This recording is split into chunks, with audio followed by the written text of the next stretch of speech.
And we are back. Welcome back, everybody, to the live stream. This time we are here for the qualifying session ahead of the Azerbaijan Grand Prix. As you can see, we've got dry conditions for the entirety of it, so no rain expected for any of the sessions. I'm once again JW97, and I'm once again joined by Ra. Yeah, hello everybody. Indeed, and we are here for qualifying, and we're going to get things underway. It is a very long loading screen, so we have got plenty of time to chinwag. So for the meantime, guys, you can let us know your predictions on who you believe will be eliminated in the first part of qualifying. Who do you believe will be eliminated in Q1? And I'm going to ask you, Ra, who do you believe will be eliminated in Q1? I'd say both AlphaTauris, both Williams, both Astons. I will also say two drivers will crash out. Won't say who. Yes, because of course we do have the mistake. We have the spare car ban as well, and given that this is a street circuit, could it play an effect in qualifying? It didn't in China, and it hasn't played a part so far in practice. But we'll have to wait and see. In terms of my predictions for Q1, I'm going to say them normally. I'm not going to predict anybody crashing. I'm going to say both AlphaTauris, both Haas's, Williams, and I'm going to say an Aston Martin. That is my prediction there. And just bear with, guys. It is a long loading screen. There we are. And now we get underway. This is mainly due to the textures that are around the track. They do take up quite a lot more than, say, other tracks that we go to on Grand Prix 4. So it is a normal thing. Don't think that the game is crashing for anybody who is new to the streams, of course. As we are now in the garage, of course, getting ready for qualifying. A reminder, of course, that the tyres that we are using are the hard tyres for the second race in a row, because we used them as well at the Chinese Grand Prix. So it will be interesting to see. I'll read everybody's predictions once a car comes out onto the racetrack. Will it be Patel first, or will it be somebody else? It might be Patel, in fact, but we'll have to wait and see, because his fingers just come up. And is Patel going to be the first to come out, or is somebody going to beat him to the punch? Let's see. As somebody does beat him to the punch, and it is David Kupak in the AlphaTauri, man who got points last time out at the Chinese Grand Prix. But so far, the AlphaTauri, even though they've got a good power, they've got a good engine in the back, it just seemed like the middle part is where they're losing quite a lot of the time. It just seems like they haven't got a good car for downforce at the minute. So here is the people's predictions then, from what I can see in the chat. Hello Ennis, who's just joined us in the stream chat. Dennis has said both Aston Martins, both AlphaTauris, a Haas and an Alfa Romeo. He believes that both Williamses, in fact, will make it through. Interesting there. Fonchanek has said both AlphaTauris, both Williams, a Haas and an Aston Martin. So they are the only two we have so far. So be very interested to see, really. It's not like in previous seasons where we've got kind of a close indicator on who we believe could be eliminated. We've actually variety this time, which is always good to see. It makes things a little bit more unpredictable. But David Kupak first on track in the AlphaTauri, and he'll be the one setting the benchmark of time for everybody to beat as he now makes his way towards the infamous castle section, where if you tune into practice, I mentioned the fact that we've only had one crash so far in the top class history during the race. That came courtesy of Rick Yan in the 2017 race. Hopefully it stays like that, and hopefully we don't get another victim this season. But you never know, of course. Might actually get one here in this qualifying session. You never know, because of course if anybody crashes out in this session, of course that's their session done with. No matter if they go through into Q number 2, their session will be done and dusted. So always something to bear in mind with all the drivers as well. This Q-Pot now then just comes around the final 2 corners now then. He now makes his way onto the straight, and Kupak is now going to start his lap very soon. There's now all 22 cars, as you can see on the left hand side of your screen, are now out on track, so there's no excuse for anybody to not be, and Kupak as a result will not get any traffic on his first flying lap as expected. Kupak now then through into the first corner now then, this 90-degree left-hander, which looks like it's a near 90-degree, judging from how the corner sort of curves in on itself at the exit there, through into turn 2 as he now makes his way down the second back straight, where we saw, of course, heading towards turn 3, where we saw Laura Chung made that incredible overtake last season in the underpowered Ferrari. Through into turn 3 then goes David Kupak, as he'll now make his way towards turn number 4 now then.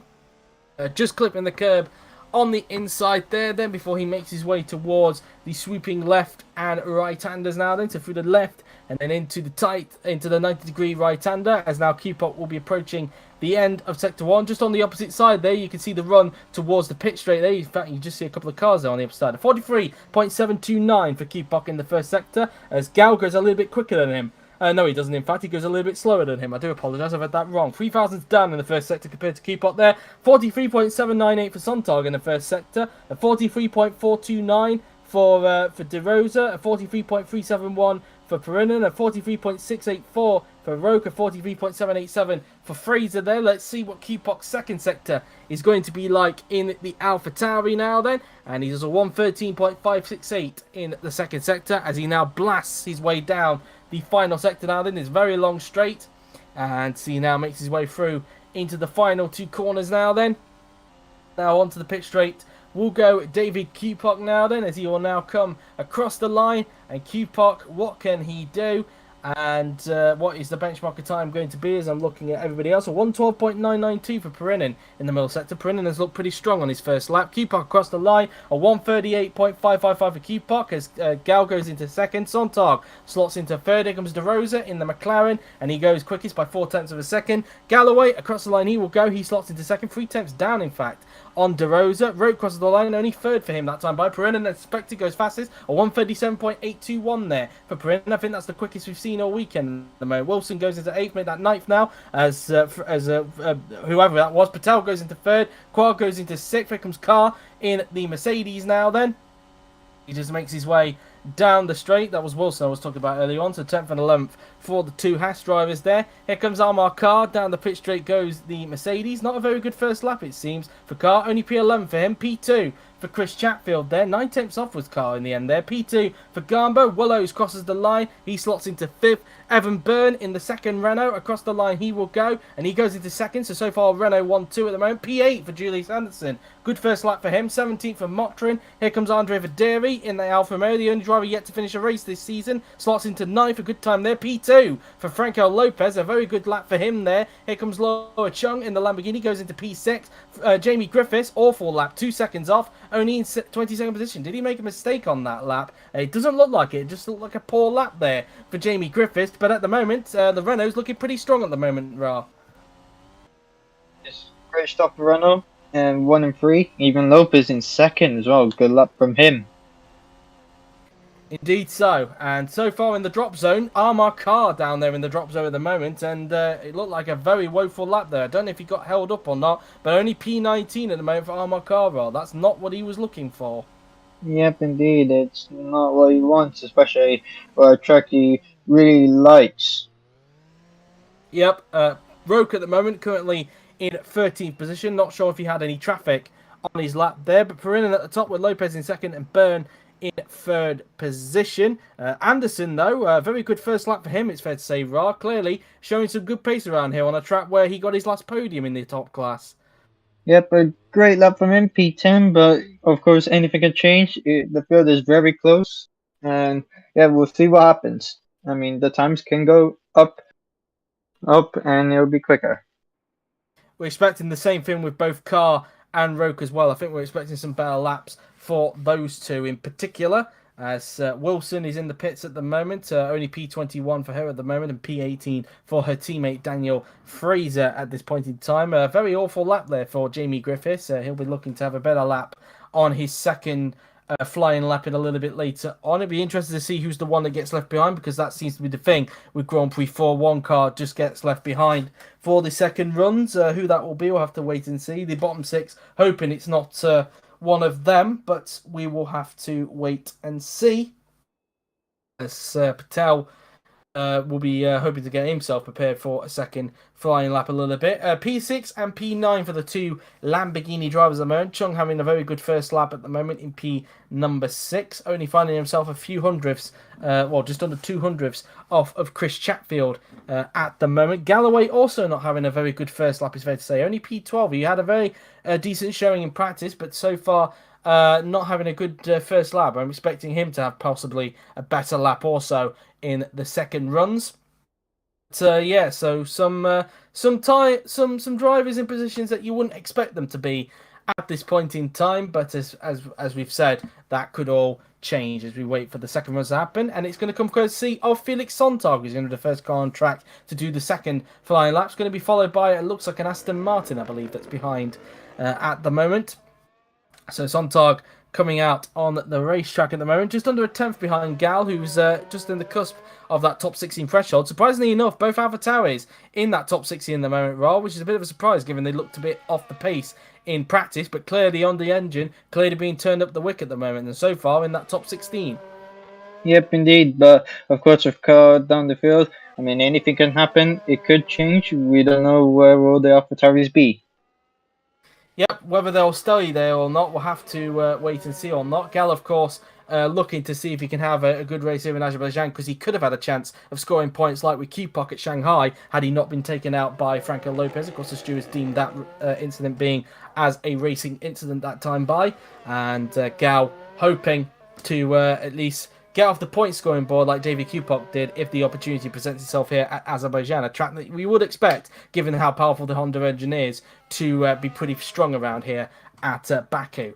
As Sontag starting his lap very, very soon now then, and we're going to see in a little bit whether or not he'll get any traffic on his lap and who will be the one that gets left behind. Keep an eye on that on the left-hand side on the timing tower. With the word pit next to their names. As Sontag now then comes towards the final two turns as he will now be preparing his second flying lap. There's still a few cars in the pit lane at the moment, so not all the cars have gone out yet. So Sontag praying that there'll be no traffic by the time he gets to the exit of turn number one. As Sontag now then starts his second flying lap now then, as he now makes his way down towards the first corner now then.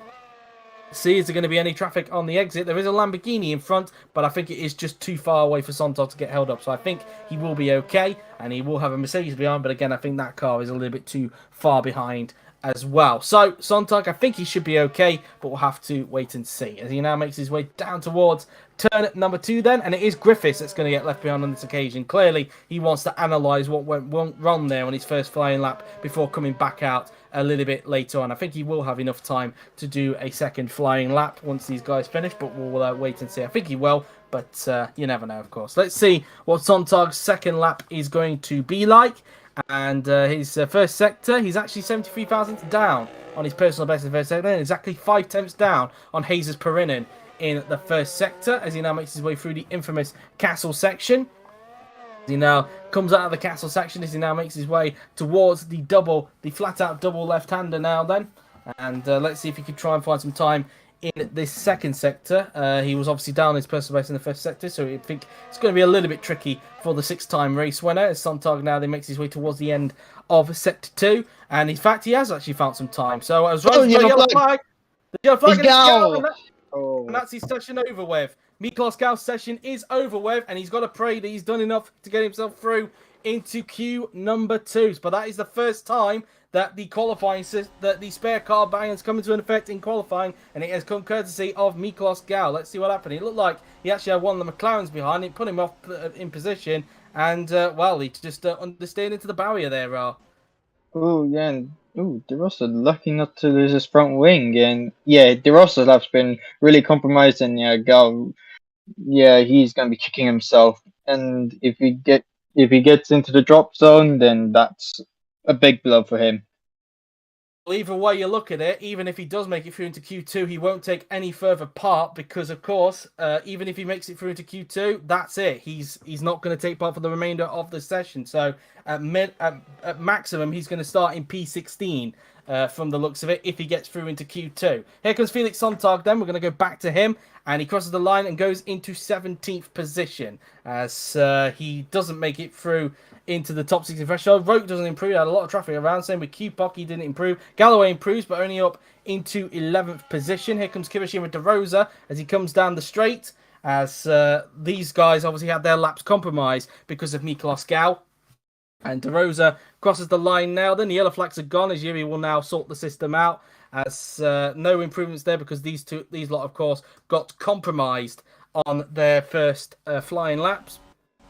By their laps because of Miklos Gal. And there he is in the garage, and he should stay there for the remainder of it. Keep an eye on the left-hand side because, of course, Yuri will be sorting stuff out in the meantime. Garma didn't improve that time by. Here comes Amar Kar. He is on the improvement. Can he push Gal down into the drop zone? And he can. Kar up into 13th, so we can confirm that Gal is out of qualifying. As a result, he is out. He's been eliminated, and he's down in 17th. Quark doesn't improve, stays where he is. Jesus Perinin across the line. He will now go now then. and he doesn't improve, stays where he is, which is P. So he's on the 1 minute 37.821 at the moment, still at the top of the timing sheets. Here comes Julius Anderson now then in the Aston Martin. Across the line, he will now go, and he doesn't improve, stays where he is at the moment, which is P number 10. Here comes Evan Byrne now then in the Renault as he now makes his way onto the straight. Across the line, he will now go. I don't think he's going to improve from the looks of it, but we'll see. Anyway, Evan Byrne across the line, he will now go in the Renault, and no improvement, stays in third position. Willows across the line, he will go, and he stays in 8th for Dairy. Across the line, he will go, stays where he is. Laura Chong across the line, she will go, and she goes up to third. A big improvement there for Laura Chong. Here comes Franco Lopez across the line. He will go, and no improvement for him. Here comes Roland Motrin. He goes up to 19th, but still in the drop zone as we speak. So we could be looking at a second lockout here for Roland Motrin. And so Sontag now back in the pits. And but yeah, so first time out after those runs. Perrinen still at the top, but for the first time ever, the spare car ban comes into effect in qualifying. A really bad hour for Miklos Gal there. Yep, indeed, and it really cost him a lot, big time here. And yeah, unfortunately, he's out of qualifying. Yep, and yes, that means you are out of it in qualifying now, Margot. It's the same across every series now because Flo found a way to stop the spare cars from happening. So we've got a spare car ban now in the OC across all 5 series. And this season, Michael, it's only just been implemented this season. It's a new thing. It's only just been discovered this season, and we've been using it since the second round in China. So that's that, really. And so that's that. That's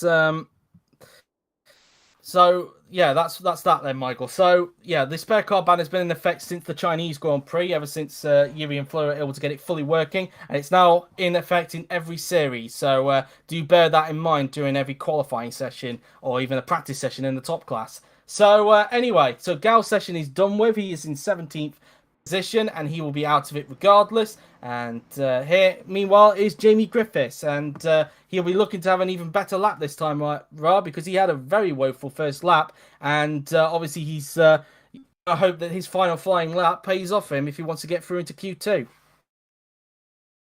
The changes to his setup can work for him, and yeah, hopefully, and yeah, speaking of which, hopefully he's analysed where it went wrong, and hopefully he can get it right. Yep, indeed. And as Griffiths now then just comes around the first corner, still the only car out on track at the moment, and I do get the feeling that because Gal's in the garage, I do think maybe we're going to have 2 people being left behind this time along with Gal. So somebody else I think will also get left behind in these runs, but we'll have to wait and see, of course. Hopefully, for the sake of Sontag, Motrin, Fraser, and Wilson, it's not one of them. But anyway, as Griffiths now then makes his way through the castle section, as now come towards the double left-hander now then. So through the flat-out double left-hander will go Jamie Griffiths, as he will now make his way towards the left-hander now then, just ensuring that he doesn't hit the car in the wall there as he now makes his way towards the final corner. So obviously these guys need to get out before the 1 minute 37 mark if they want to get themselves through. We know that Galley's out, so we know that he's not coming back out, but in the case of Motrin and Fraser, they'll be hoping that they can get out before that threshold. As meanwhile, Griffiths now then is about to start his second and final flying lap, as both Motrin and Sontag, in fact no, it's only Sontag that's just gone out on track, just Motrin now then that's left to go out onto the racetrack. Griffiths starts his next flying lap now then. He's hoping there's no traffic by the time he comes out of turn 1, so through into the first corner, and there isn't, so a clear path for Jamie Griffiths. Anderson is going out on track, and I don't know whether his teammate will or not, because as I said, I've got a feeling that 2 might get left behind this time as a result of Gal crashing out, but we'll have to wait and see. As Griffiths now then comes down straight through into turn 3 he goes, and he'll be hoping that this is a better lap, as he's way off the pace at the moment. His first lap was dreadful. I've got a feeling that maybe he could have maybe made a mistake in the first sector. I'm not 100% sure, but let's see then. As Griffiths now then makes his way towards the left and right-hander. Motrin is now out on track, so he gives himself one more chance to try and get himself through into Q2. As Griffiths makes his way towards the double right-hander, and he is 4 tenths up on his personal best, so that confirms to me that he's probably made a mistake on his first lap. He's exactly 4 tenths up on his personal best in the first sector. Up through the castle section now then, through the right, and then into the left-hander now then. He uses a bit of curb on the outside there then, as he'll now make his way towards the double left-hander, and anybody else that now comes out on track, in fact, it's just Chung and Gal that's going to be left behind as a result, but I don't think Chung's going to care too much because I think she's safe anyway up in third position. Here comes Jamie Griffiths now then towards the end of sector 2. 6 tenths up now on his personal best, but looking at that, I don't think he's going to get himself through because look, the gap between Gal and Q, as you can see, the gap that Gal has to Perrin is 8 tenths, and he was 1 second down on Perrin in the second sector, so I don't think this is going to be enough for Griffiths to get himself through into Q2 as he now makes his way down the pit straight, and across the line now then will go the Welsh driver. Can Griffiths find a miracle in the last sector? Across the line he will now go, and no he doesn't. He stays in last. He improves but remains in last position, so what a shame for him there. Roke on an improvement, but I don't know if Willows is having anything to say on that. But he might get some healthy bit of slipstream here from Willows, and I think his lap is going to get compromised as a result. He's down in 14th, his Roke, let's not forget, so he can't afford this to happen. So if he hasn't been able to improve... Did you He's back. Yeah, sorry for that. Anyway, he kind of screamed in my ear there. But anyway, Roke across the line, and he does go up to 9th, in fact. So he does actually find some time, but it could have been more if it wasn't for that. De Rosa goes up into 7th. Here comes Galloway, who's struggling to get by on one of the Mercedes, and he goes fastest with a 1 minute 37.789. He probably got a little bit of slipstream there from the Mercedes, as here comes Amelia Wilson. Last chance for her to get herself through into Q2. Wilson across the line, and she goes 17th. She just misses out, and she doesn't make it. Here comes David Kupok, who's so far just in the cusp of the top 16. Kupok across the line, and he does not improve. Garbo across the line, no improvement. Patel across the line, goes into 8th position, an improvement there for him. Amar Khan across the line, he will now go, currently in 14th. He's not on an improvement, and he doesn't improve further, and he's only 14th at the moment. Chatfield across the line, no improvement. Here comes Felix Sontag. Last chance for him to get himself through into Q2. Across the line, no improvement, stays in 19th, so he is out of qualifying. Perinen across the line, he will go now in the Renault. The top 3 only separated by 94 thousandths of a second, as Perrin crosses the line. No improvement, stays in second place. Fraser across the line, last chance for him, and he goes through. He pushes Kupok out of qualifying. Up into 14th goes Fraser. Quark doesn't improve, stays in 16th. Anderson is, is Anderson the last one to start a lap? I'm not sure, but he is on a lap at the moment, and he's currently in 12th position. So I think Motrin's the only one left to do a lap, isn't he? So he's giving himself one more chance to try and get himself through into Q2. Anderson, across the line he will go now then in the Aston Martin. Across the line he will go, and he stays in 12th position. Here comes Motrin, who's coming around the corners, and he's down on his personal best. So I don't think Motrin is improving. In fact, he lost a lot of time, in fact, in that middle sector compared to Galloway, as now Motrin comes down the straight now then, and I don't think this is going to be enough for Motrin to improve, so I think we're looking at another back row start for Roland Motrin. 2 out of 3 races he's going to be starting on the back row of the grid. Motrin down the pit straight, and across the line he will now go now then in the Aston Martin. Across the line he will go,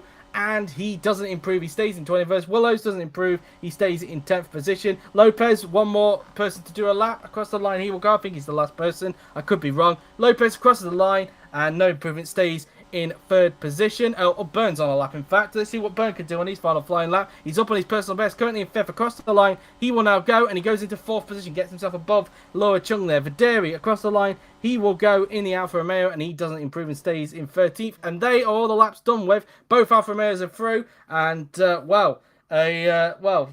that really. So Jake Galloway top, Perrin in 2nd, and Lopez in 3rd. And your bottom 6 as a result, who have been eliminated in qualifying, are David Kupok, Amelia Wilson, Miklos Gal due to that crash, Felix Sontag, Roland Motrin, again another back row start for him, and Jamie Griffiths. So what do you make of that session, Ral? Yeah, I think it was a pretty hectic session, and yeah, Gal crashing up really cost him dearly, and Rogue pretty just about got away with it. I mean, he was way up in the middle sector, and he was pretty close to Brennan in the middle sector. So, yeah, maybe he could have found more time. But yeah, I thought. I mean, so, apologies for the screaming in the air, but I did literally thought he would have lost all that time. Yeah, But it's yeah, all right. at least he improved. Yeah, that's that then. As anyway, we're gonna get things sorted out now for Q2. You was just doing everything you can for Q number 2. But in the meantime, guys, you can let us know your prediction on who you believe will be eliminated in Q number 2. But in the meantime, I'm just going to get the tweet sorted out. So do bear with, guys. Sorry if I go a little bit quiet. And in fact, some breaking news. In fact, for anybody wondering, Yuri Vips's contract has been terminated by Red Bull. For anybody wondering, that's just been released. So I can't say I'm not surprised really with that. But anyway, guys, just bear with and we'll get Q2 on the way. But as mentioned, let us know your prediction on who you believe will be eliminated in Q number 2 as I just get this tweet sorted.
And there we go. The tweet is sorted out there then. So anyway, going into Q number 2, Rano looking very strong at the moment, it's fair to say. And even Galloway with some slipstream as well.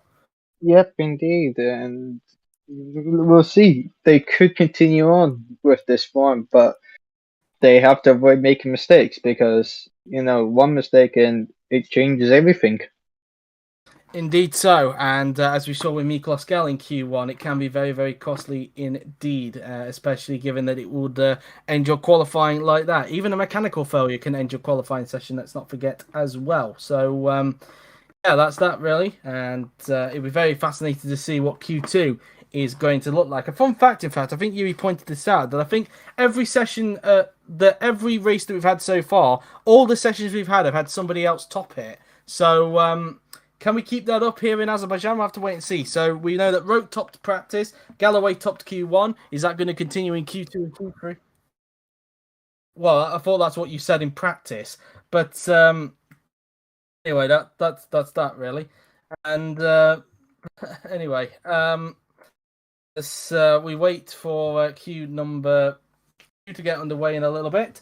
And again, guys, just leave us your predictions before we get this session underway. I'll ask Ra in just a little bit as well once we get onto the very, very long loading screen that Baku has. And yeah, it will be very, very interesting to see what his opinion is, and also my opinion if anybody's interested. Anyway, as we are waiting for that to happen, and it should be quite an interesting session. Here we go, as we've got the stream up all ready to go. For anybody who needs a reminder, there is no rain expected for qualifying. And without further ado, let's get into it. So, Ra, who do you believe will be eliminated in Q2?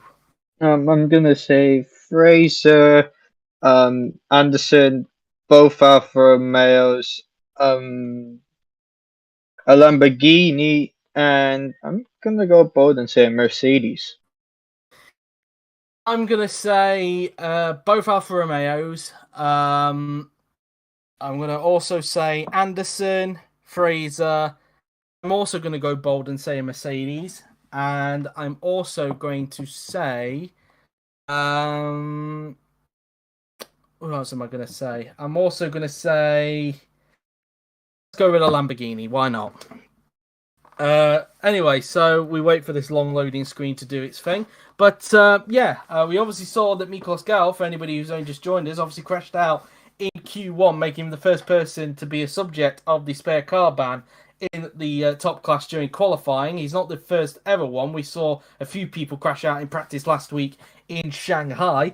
So whether we'll get any more in Q2, I'll have to wait and see, of course. It is a street circuit, so very easy to make a mistake, as we are now in the garages getting ready for this 15-minute Q2 session. And so it will be interesting to see whether the Renaults will still have some good pace, whether Galloway will still have some good pace in the Ferrari, whether the Red Bulls can turn it up in this session, or if anybody else can cause a surprise. We'll have to wait and see, of course, as we wait for the first car to come out on track for Q number 2.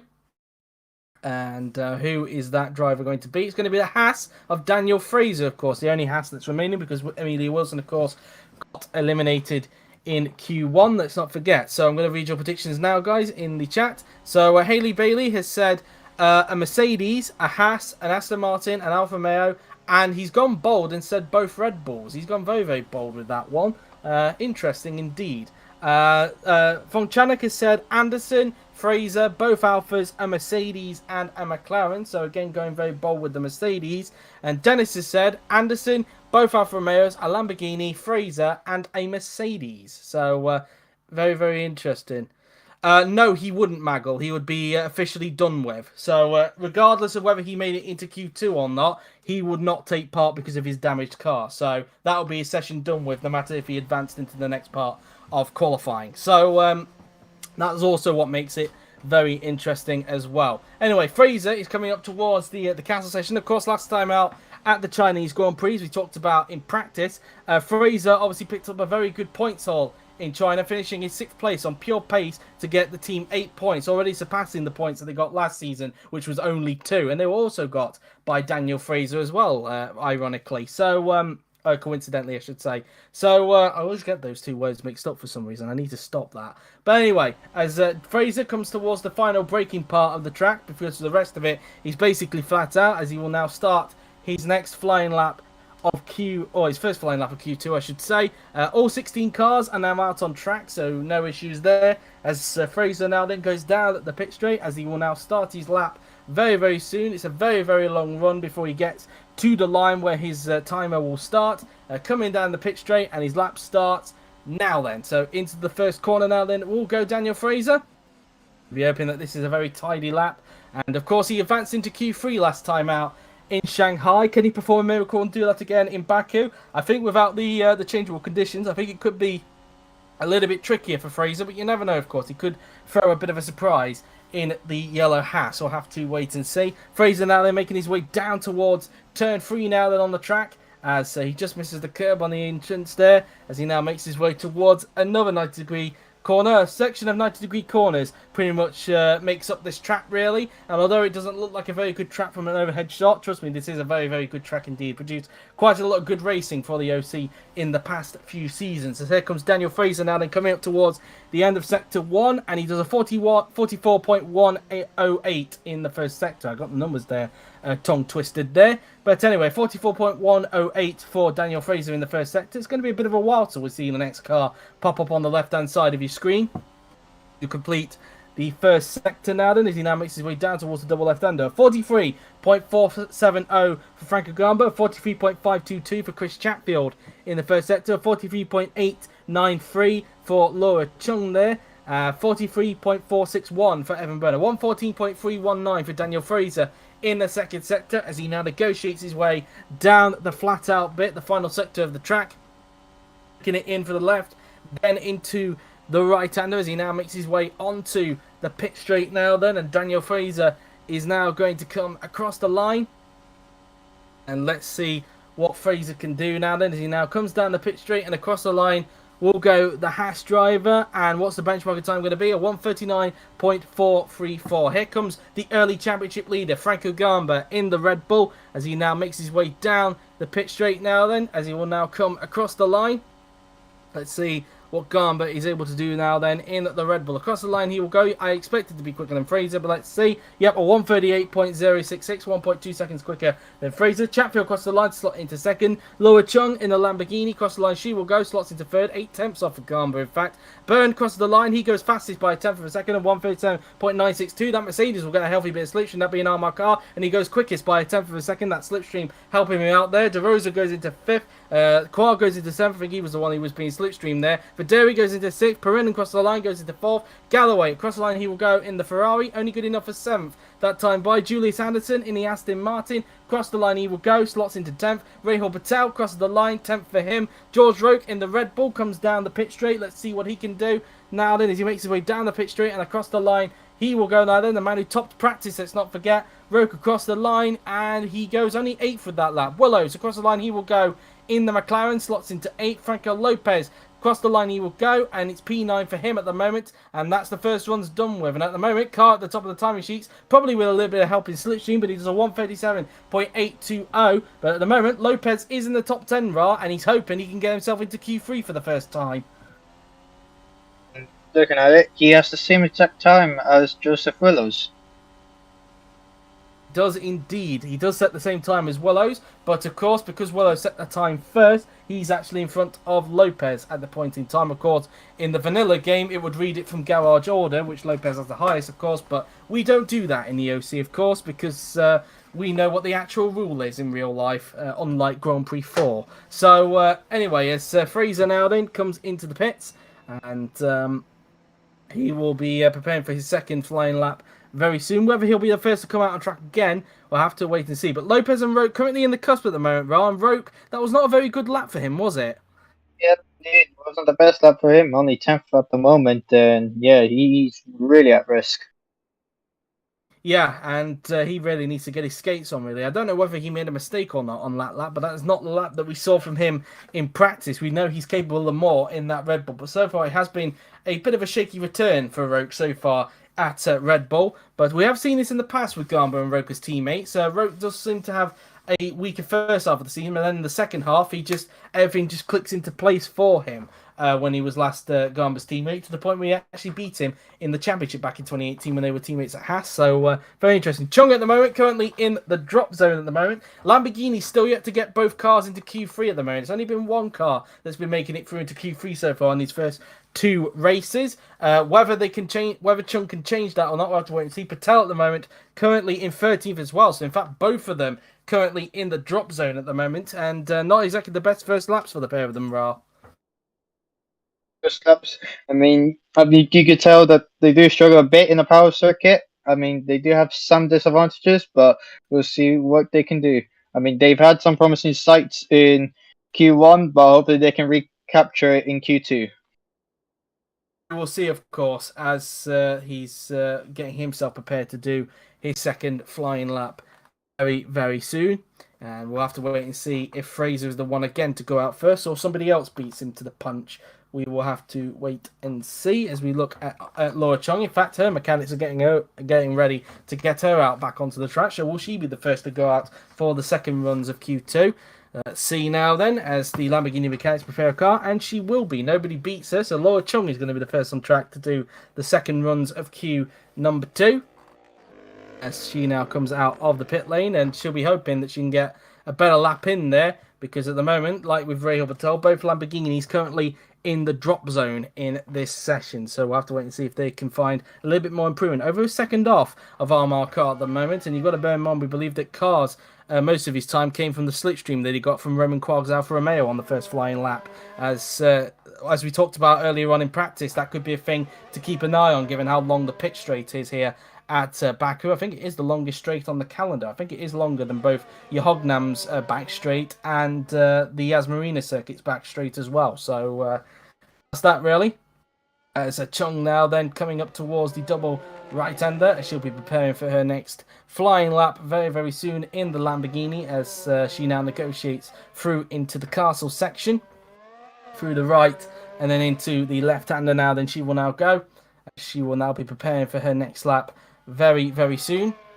Through the double left-hander we go. As she will now prepare herself as she now comes towards the left-hander now then.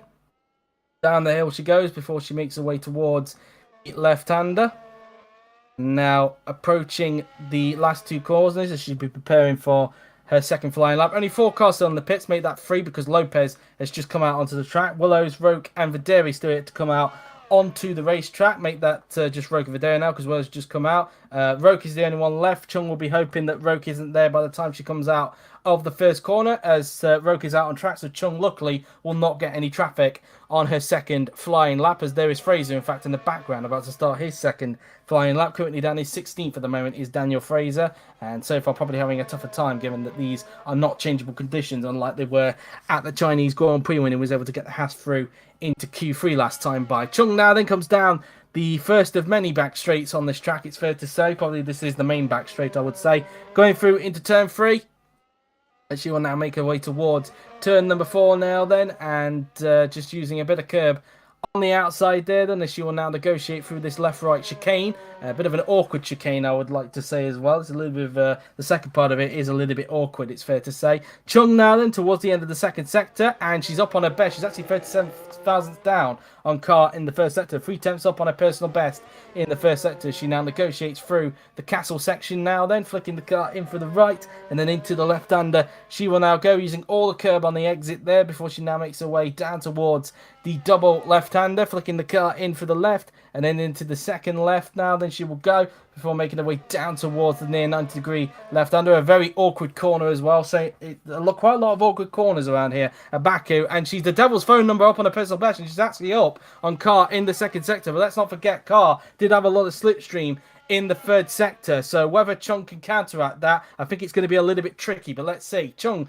down the pit straight she goes. I think she is looking good though to get herself through into Q2 quite comfortably, but let's see. Laura Chung down the pit straight she goes, and across the line will go the 4-time race winner. Chung across the line, she will go in the Lamborghini, and she goes into 4th position as expected, losing time in the last sector, but still in P4. A good lap there. Fraser is also on improving in the Haas. Across the line he will go now then in the yellow Haas. Can he get himself out of 16th position? And he can. He goes up into 13th, but still not in the top 10 at the moment. De Rosa doesn't improve. Chatfield across the line stays where he is at the moment, which is P6. Jesus Perrin is not on improvement. He's currently in 5th position, and he doesn't improve, stays where he is. Anderson, meanwhile, is on improvement, currently in 15th. Can he try and get the Aston through into the top 10 across the line? And he goes up into 12th. Not quite there. Galloway into 8th position. Just realised Roke has dropped down into the drop zone as a result of drivers improving. Galloway gets himself up into 8th, so he gets himself into the top 10. Garber is on improvement across the line, and he goes into 3rd position. In fact, just improves on his time, doesn't improve on position. Byrne doesn't improve. He stays in 2nd place at the moment. Here comes Amar Khan, the man at the top of the timing sheets. Across the line,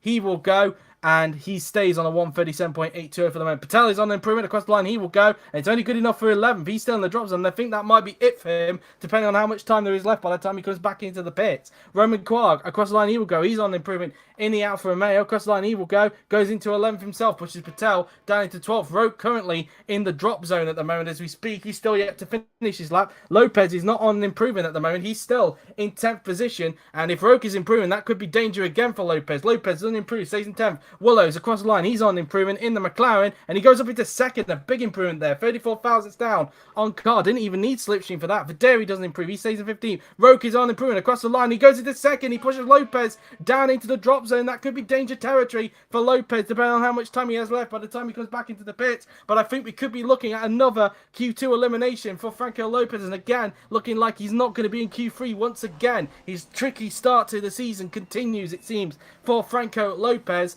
And, well, we'll have to wait and see. We'll keep an eye on the timer just to officially confirm it. But if it drops below the 1:37 mark and he's not on track, then once again, Lopez is not going to feature for the 3rd race in a row in Q number 3. And it will once again be one Mercedes that gets it through into Q3 with car topping this session. Roke managing to get himself into the top 10. Galloway just scraping it in the air to ensure that both Ferraris are through into the Q3 there. But it looks like Patel might have got himself eliminated in the Lamborghini. So again, it looks like Lamborghini might just have yet again just one car fighting it out for pole position, perhaps. Chung looking pretty strong, it's fair to say, in those first 2 sectors before the lack of slipstream caught up to her in the final sector. So Chung could be one to look out for in Q number 3, that is for sure. And as the seconds tick down, I'm afraid to say, once again, Franco Lopez has been eliminated. He can't catch a break at the moment, can he, Ra? Yep, indeed. Again, on another session not making it to Q3.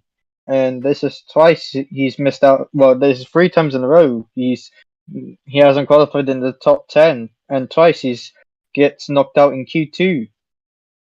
In the Alfa Romeo, Maggle. I know that both cars are red, but I can assure you that's an Alfa Romeo that Quark drives, not a Ferrari. Ferrari have Chatfield and Galloway as their lineup. So there you go. There's your confirmation. Quark is in an Alfa Romeo on the screen there. But yeah, I know that both cars are red, but I can assure you that Quag is in an Alfa Romeo. The Alfa Romeo is also red. And Chong just getting a little bit of mileage, it seems, then before getting himself prepared for Q3. But yet again, Lamborghini just can't seem to get both cars into Q3 at the moment. But once again, at least one of them gets through Ra. Yep, indeed. I mean, it's Chung's first Q3 appearance this season, so I mean that's great for her. But Patel just couldn't find the pace and just missing out into getting into Q3. But yeah, I think the gap was pretty big, and yeah, he was pretty much way off from Galloway. But yeah, it's a shame for him, but at least Chung's got into Q3.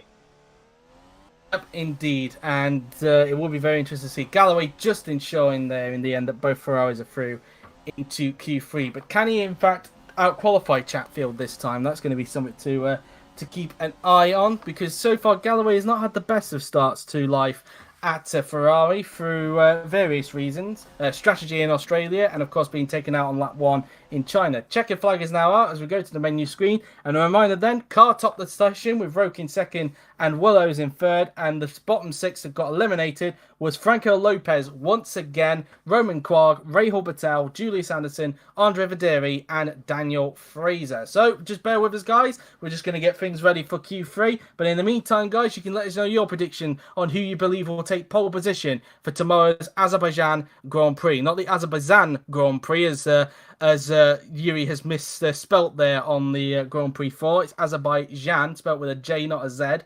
So yeah, a bit of a glitch there. But anyway, let us know your predictions, guys. And in the meantime, I'm just going to get the tweet prepared.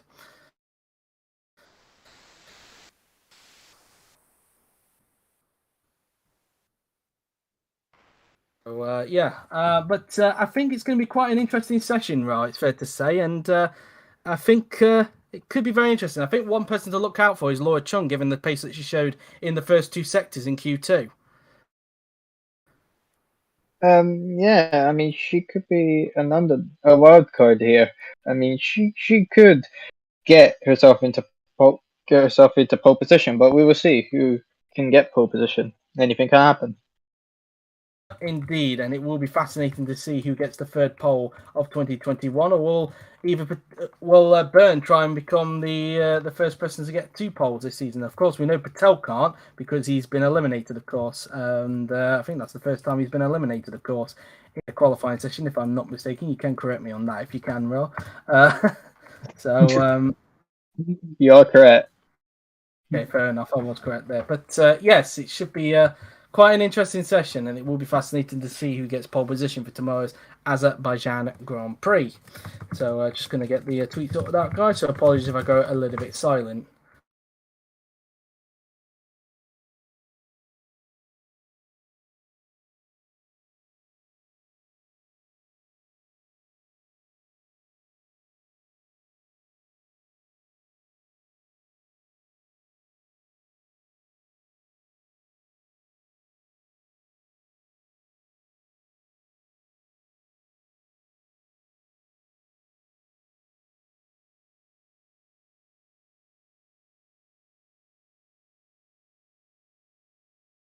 There you go, tweet sent. So that's the tweet for Q2 sorted out. So again, guys, leave your prediction on who you believe will take pole position. We'll ask Ra's prediction when we get onto the very, very long loading screen, and then you also get mine as well. And then I'll read yours out when the first car comes out onto the racetrack.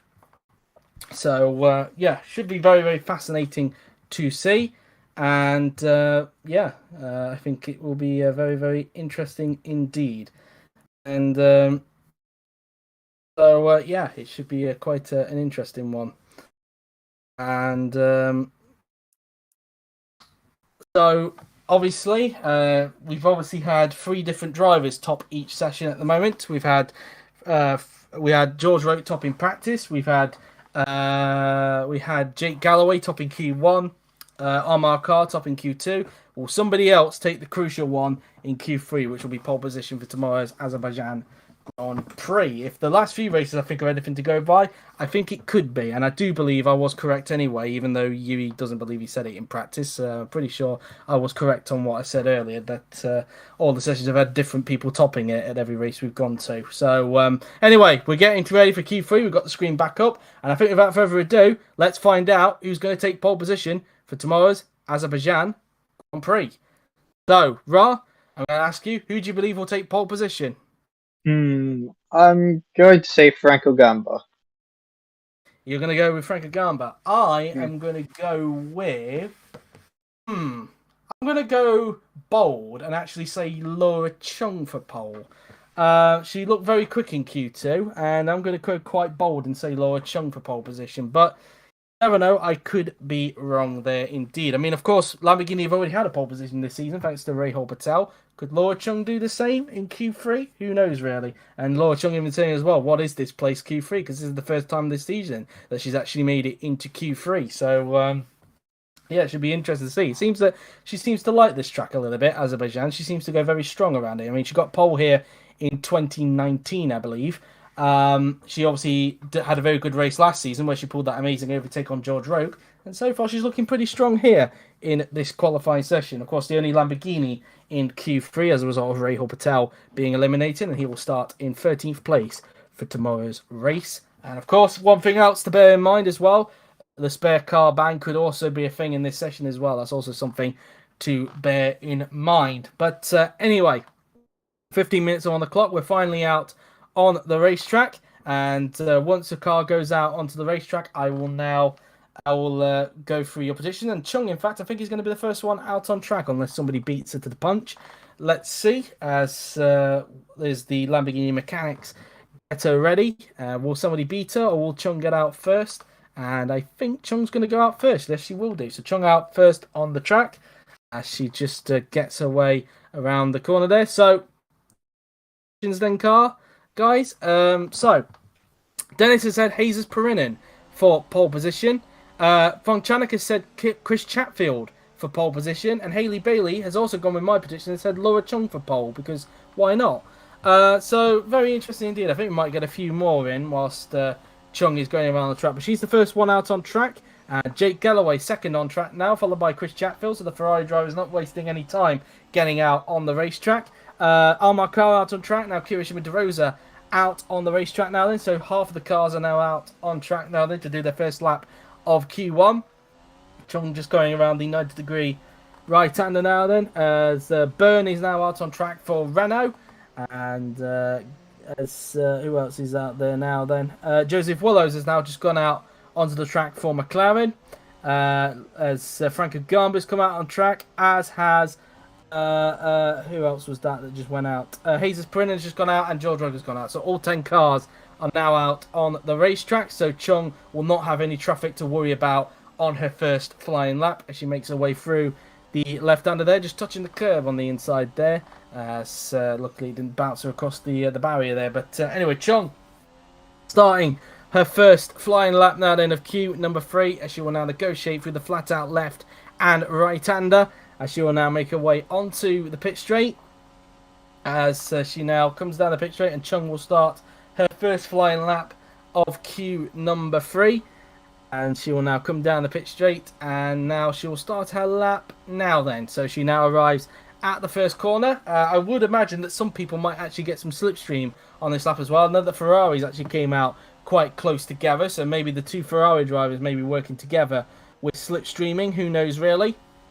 Judging from when they came out on the left-hand side of your screen there. As Chung now then makes her way down towards turn number 3 now then, just goes a little bit downhill before she breaks through the third corner. Lucky he doesn't go straight on like Sebastian Vettel did in real life. As Chung now then goes into turn 4, using a bit of curb on the inside before she now makes her way towards turns 5 and 6 now then. Going around the long swooping left-hander and then into the right, using the curb on the outside before she can now negotiate towards the double right-hander as she does a 43.611 in the first sector. Let's see what everybody else is doing, including the two Ferraris, which I believe are next on track as she negotiates through into the castle section. The narrow castle section through the left-hander, she will now go. A 43.497 for Galloway in the first sector, 43.797 for Chatfield in the first sector there then. So Galloway up on Chung in the first sector. 43.763 for Carr in the first sector. 43.569 for De Rosa in the first sector as Chung approaches the end of sector 2. 1 minute 13.410 for Chung in the second sector there then, as she will now come towards the final few corners. Around the final two corners, then flat out through the left, then through the right, and she'll now come down the pit straight now then. Down the pit straight she will now go, and across the line will go Laura Chung in the Lamborghini. Down the pit straight goes Laura Chung, and across the line she will now go. What is the benchmarker time going to be in the Lamborghini? And it is going to be a 1 minute 38.384. Here comes Jake Galloway in the Ferrari. Was up on Chung in the first sector and again up in the second sector. Let's see what Galloway's time is like then. Across the line then will go the Chinese Grand Prix winner from last season. Across the line, 138.161. He goes to the top by 0.2 of a second. Chatfield across the line starts into third, 6 tenths off in that time there. Carr goes into third, and De Rosa goes second there in the McLaren. Here comes Evan Byrne in the Renault. He's going very quick at the moment. 2 tenths up on Galloway in the second sector. Byrne across the line. He will go. Can he break into the 1 minute 37? He can. 1:37.796. Willows crosses the line, slots into second. 3 tenths off of Byrne there. Here comes Franco Gamba. He's up on Byrne, but not by much. Only by 300ths in the second sector. Across the line comes Gamba. Can he get to the top? Yes, he can. Find some more time in the last sector. Goes up the top by 2 tenths of a second. Perinen goes into third. George Roke in the Red Bull. Across the line he will go, and he goes second. 300ths off of Gamba. So far, it is a Red Bull 1-2 at the moment, with Gamba, the current championship leader, at the top of the timing sheet. So some very interesting first times there are. Great laps by the Red Bulls. Bulls going into the front row at the moment, so really good for them. And the Renaults are 3 and 4, which is promising so far, but they're around just over 2 tenths behind the Red Bulls. Hopefully they can find more time. Yep, indeed. Chung only 8th that time, but which is a bit of a surprise. I was expecting a little bit more than what we saw in Q2, but she's currently in 8th. Car over a second off of Gamba at the moment. Same goes for Chatfield. I wonder if, because he did come out quite close with Galloway when they came out of the pits. I wonder if Galloway had a little bit of a say on that. Maybe we're expecting a little bit more from Chatfield. We'll have to wait and see on that as Chung comes into the pits, and she'll be preparing for her second flying lap very soon. But so far, it is a Red Bull 1-2, and Gamba currently at the top of the timing sheets, the early championship leader. 39 thousandths up on Roke at the moment. Could it be a Red Bull front row lockout here in Baku, or could it be spoiled? We'll have to wait and see. I think, if I'm not mistaken, the last time the Red Bulls locked out the front row, I want to say, did they lock out the front row last season? I don't think they did they? I think it might have been 2017 was the last time they locked out a front row, but I could be wrong on that. But we'll have to wait and see, as Chung is in the garage now. She'll be preparing to start her next lap very, very soon. We will now wait for the second flying lap to come out. Here is Jesus Perinen, currently in 4th position, over 2 tenths off of Evan Byrne at the moment, as there's Chatfield currently in 10th, looking to try and see if we can find some more time on a second flying lap, as we wait for the second flying laps to happen here in Q number 3. And so Chung preparing for her next lap now then. And will she get out first like last time, or will somebody else beat her to it? Let's see. With just over 8 minutes to go then here in Q3 to determine who will take pole position for tomorrow's Azerbaijan Grand Prix here at the popular Baku City Circuit. And of course, we've got F2 a little bit later on as well here as well, so it'll be interesting to see how their race pans out at around 7 p.m. BST. And of course, that'll be something that I'm sure you guys will be looking forward to as well. All 10 cars in the pit lane as the Lamborghini mechanics get set to get Laura Chung back out onto the track. And let's see, will she get out first like last time, or will somebody beat her to it? And somebody will beat her to it, and it is Kirishima De Rosa in the McLaren, and also Jake Galloway, it looks like, as well, has beaten her to it. He has as well, so Chung going out third out on track now then, as De Rosa comes out on track currently in P7. The McLaren's currently 5th and 7th at the moment. And so far, looking at a better qualifying for the McLarens in this session, but could still all change in these remaining 7.25 minutes. As he now comes down towards turn number 3 there before he approaches turn 4 on the track, flicking it in through the right-hander and using a bit of curb on the outside then before he negotiates his way through into the awkward chicane here. As it's only those 3 out on track at the moment, as you can see on the left-hand side of the timing tower. The other 7 are still in the pits at this point in time. As now they make their way towards the castle section, flicking it in through the left, then into the section of corners. As Carr now comes out on track, he's desperate to improve on that 9th position if he can. Over a second off, remember, off of Garber. Perinen on track. They're all now making their way out on the track. Chatfield's come out on track. Perinen on track. Byrne and Roke are still in the pit lane as we speak at the moment. As De Rosa now then makes his way towards the final braking zone here at Baku before making his way down this long run towards the first corner. Byrne on track. Just Roke now left to get himself out onto the racetrack. Currently 39 thousandths off his teammate Franco Gamba at this point in time. As De Rosa will start his next lap now then as he makes his way down the straight. Galloway might get a little bit of slipstream off of De Rosa, but not too much because he's not close to the back of his rear end there. Roke's still in the pit lane a minute, but now he's come out on track, so De Rosa will not have to worry about him. De Rosa now then through into the first corner he goes as he will now make his way towards turn 2 on the racetrack, flicking it in through the second corner. As Galloway will get a little bit more slipstream off of De Rosa down this long straight. Still not close enough to be within the gearbox yet of De Rosa, so he doesn't have to worry yet about potentially being held up around the middle sector, which is all about the downforce. Through into turn 3 then goes De Rosa, flicking the car in as he now makes his way through turn 4 and using a bit of curb on the outside there then before negotiating through into the very awkward chicane, using all the curb as possible through here to get the best sort of line through there. As you can see some more cars on the opposite side of the track there, starting a lap as Galloway's getting very close to the gearbox. He's 32 thousandths up on his personal best. He's hoping he doesn't get held up too much as they now make their way through into the castle section, as they make their way up through the hill now then, through the right and then into the left-hander they go. How much is Galloway being impeded by De Rosa here? I'm not sure, as they now make their way through the triple left-hander now then before they make their way towards the left-hander here then. And really tucking in there is Galloway as they now make their way towards the final breaking point on the track. And Galloway down on his personal best, but maybe he could try and get it back for the slipstream here on De Rosa, and he's going to the outside, and that's not the best place to go, and that's going to compromise Galloway as a result. De Rosa and Galloway both down on their personal best now. Then there's Galloway still using a bit of slipstream. He's going to look to the inside as Roke, you can just see just in front, starting his second flying lap as they now come across the line now then.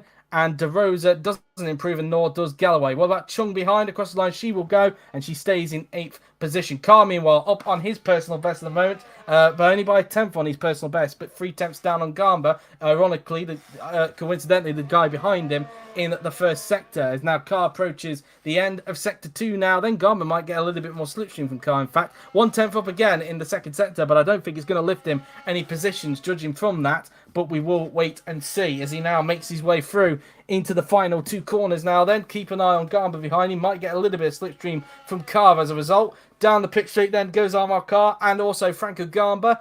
Down the pitch straight they go. Carr across the line. Can he get anywhere higher than 9th position? The Chinese Grand Prix winner crosses the line and goes still in 9th position. Gamba did not improve. He stays where he is. Perinen across the line and he stays in 4th position. Willows crosses the line. Stays in 5th. Chatfield across the line. He will go and he lost time in the last sector. He stays in 10th position. Here comes Evan Byrne in the runner now then as he comes down the pitch straight across the line. Will go the Irishman now then.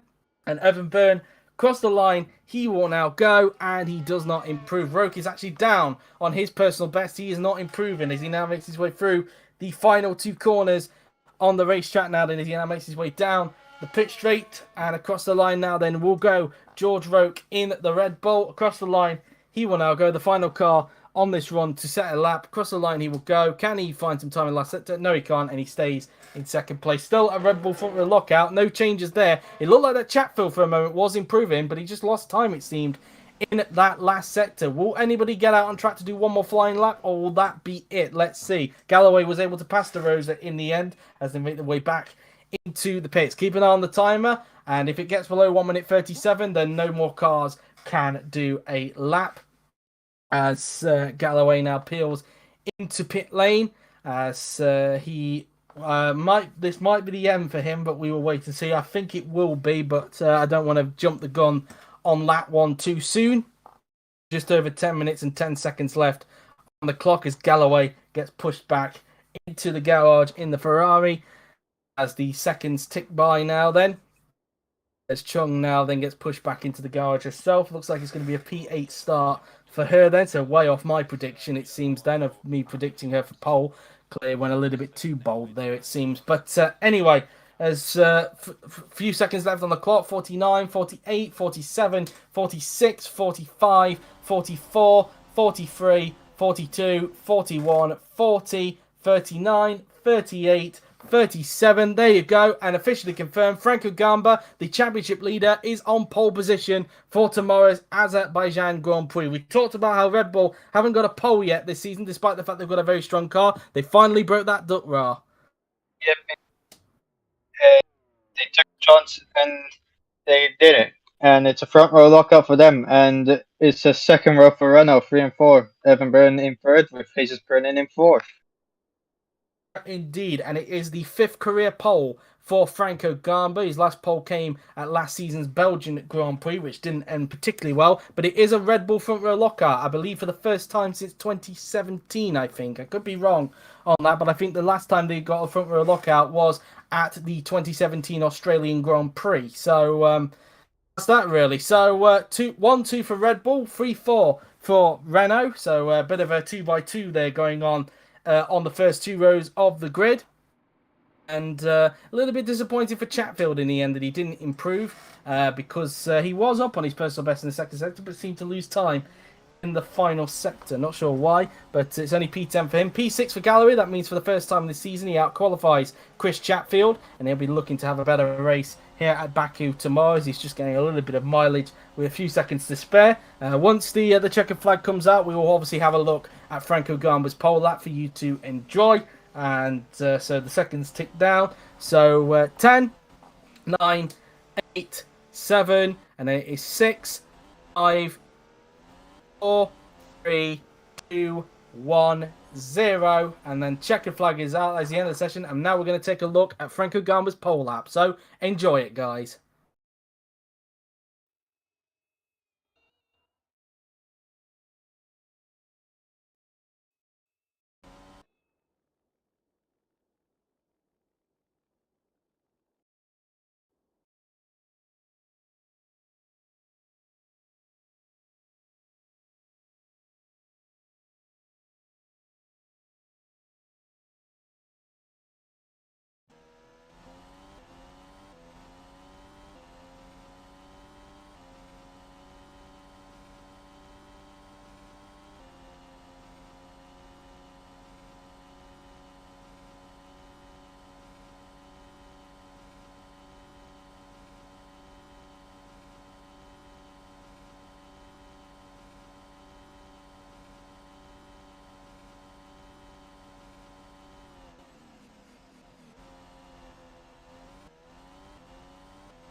And that is how Franco Gamba took pole position for tomorrow's Azerbaijan Grand Prix. A very, very good lap indeed. And can he get his second victory of the season tomorrow? His fifth career pole, and it's an all Red Bull front row lockout. A very good lap indeed for the current championship leader. But yeah, that is pretty much qualifying done with. We're just going to get onto the menu screen right now then, which we have. So a reminder then of the top 10. It is Franco Gamba on pole with George Roach just 39 thousandths behind in second. Evan Byrne in third with Hazer Perrin in fourth. So it's an all Red Bull front row lockout and an all Renault row 2 lockout with Joseph Willows in fifth, a better qualifying for him. With Jake Galloway, first time this season he out-qualified his teammate in sixth. With Kirishima DeRosa in seventh. Laura Chung in eighth. Amar Kara disappointing ninth. And Chris Chatfield completes the top 10. He looked like he was going to be on the improvement but lost time in the last sector. So what do you make of that session overall, Roll? Very interesting session, and yeah, of course, Franco Gamba just getting pole position, and we'll see if he can turn into a race win in the race. But then again, pole hasn't been the best of friends for him because knowing his record at pole when he gets pole positions, he doesn't tend to do well when he starts on pole. Well, they'll be hoping to turn that around tomorrow, that is for sure. Well, that has been it then for the qualifying session here at Azerbaijan. A very, very exciting session, and could we be in for an exciting race tomorrow. Of course, we don't do the commentary for the race. We allow George to do that for the highlights. But of course, live streams are not over yet because in just under an hour's time, Formula 2 is in action also here at Baku, which sees Agatina Bavona, the Formula E champion, on pole position, followed by Joseph Frederick Sukuto in second and Johannes Martins in third. Of course, we'll have Ento Synome's updated livery in that race as well, so everything should be corrected there. But until then, guys, that has been it. I hope everyone enjoyed it, so thank you all for watching. I'll be JW97. He's been Ra, and apart from Formula 2 a little bit later on, we will see you guys tomorrow at 5 p.m. BST for the 51 lap Azerbaijan Grand Prix. Till then, take care. Goodbye.